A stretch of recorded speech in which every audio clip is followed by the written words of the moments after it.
Le PARECAM est prévu pour une durée de 29 mois, du 1er mai 2009 au 30 septembre 2011. Il couvre 2 saisons agricoles et 3 contre-saisons. Les actions du programme devraient toucher au total 34 200 ménages répartis dans 13 régions malgaches. Je pense qu'il faut bien voir que le PARECAM poursuit l'effort de révolution verte qui avait été entrepris il y a quelques années, notamment en 2008, par la République de Madagascar. Et donc dans ce sens-là, on garde un peu ces mêmes objectifs, c'est-à-dire de permettre aux familles paysannes dans les régions, qui souvent se sont repliées sur elles-mêmes au fur et à mesure des crises ces 30 dernières années, sont revenues à l'autosuffisance. On voudrait les aider à dépasser ça, c'est-à-dire assurer l'autosuffisance par la production agricole, mais aussi produire en supplément, de manière à ce qu'ils aient des revenus monétaires et que ce supplément de produits agricoles parte ensuite dans les villes pour approvisionner les familles urbaines. Le programme PARECAM vise donc à promouvoir le développement de Madagascar à travers des approches participatives.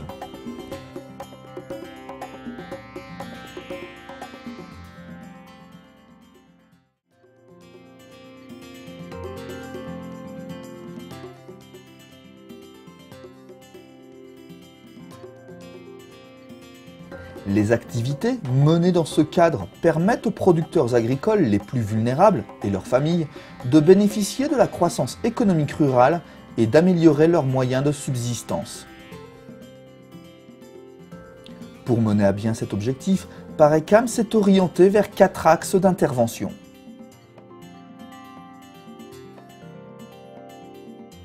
Le premier axe est l'aménagement de périmètres favorables à l'intensification agricole céréalière et maraîchère.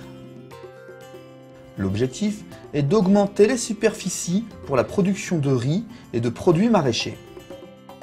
PARECAM a donc visé sur 1300 hectares de cultures en bassin versant et sur 6000 hectares de périmètres irrigués. L'axe 2 est l'amélioration de la production vivrière grâce à un accès facilité aux intrants et à des semences efficaces.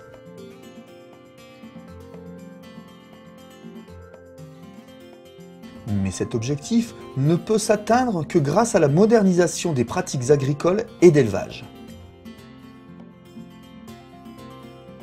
L'axe 3 est de renforcer les filets de sécurité alimentaire et d'améliorer les revenus grâce à l'organisation des marchés de produits vivriers. Les activités liées à ce résultat visent essentiellement à la mise en place de structures de transformation et de stockage locales comme les greniers communs villageois, reliés aux institutions de microfinance et au commerce régional. Le quatrième et dernier axe vise à capitaliser tous les enseignements acquis par le PARECAM et leurs partenaires.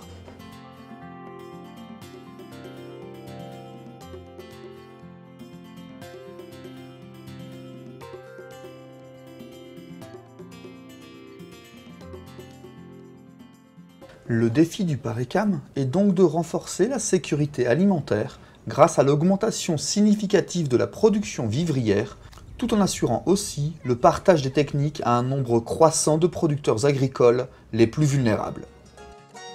Pour mettre en œuvre ces 4 axes d'intervention, le PARECAM collabore avec 4 projets du FIDA.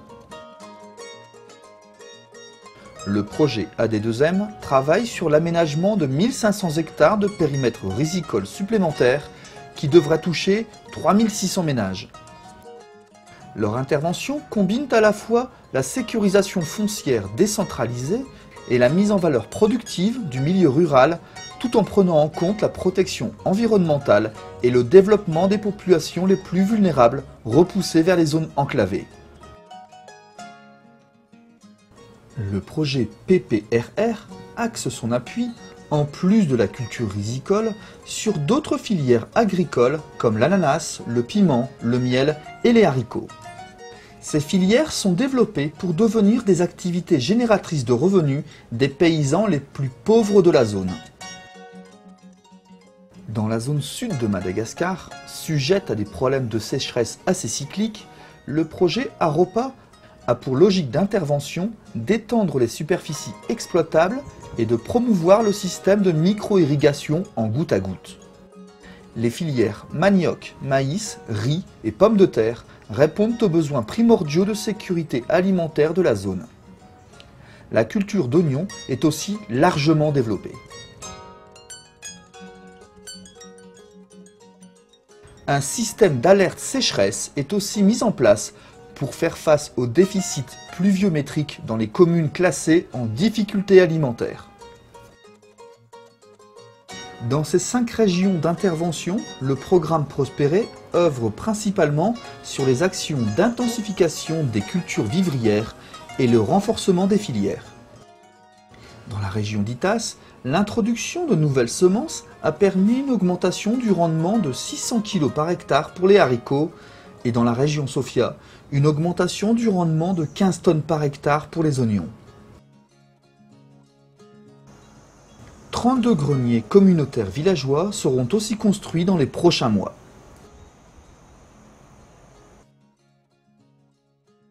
Le programme Paracam est aussi présent dans la région d'Alotr-Mangour.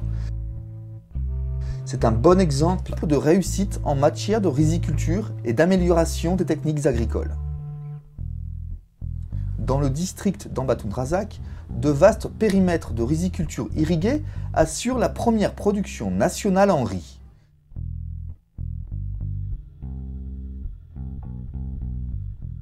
Mais des intempéries climatiques, comme les cyclones, provoquent des inondations incontrôlables et ensablent les rizières.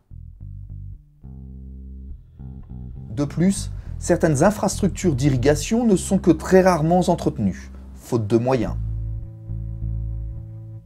Toutes ces raisons ont des conséquences directes sur la diminution des espaces agricoles utilisables et une perte de la production rizicole.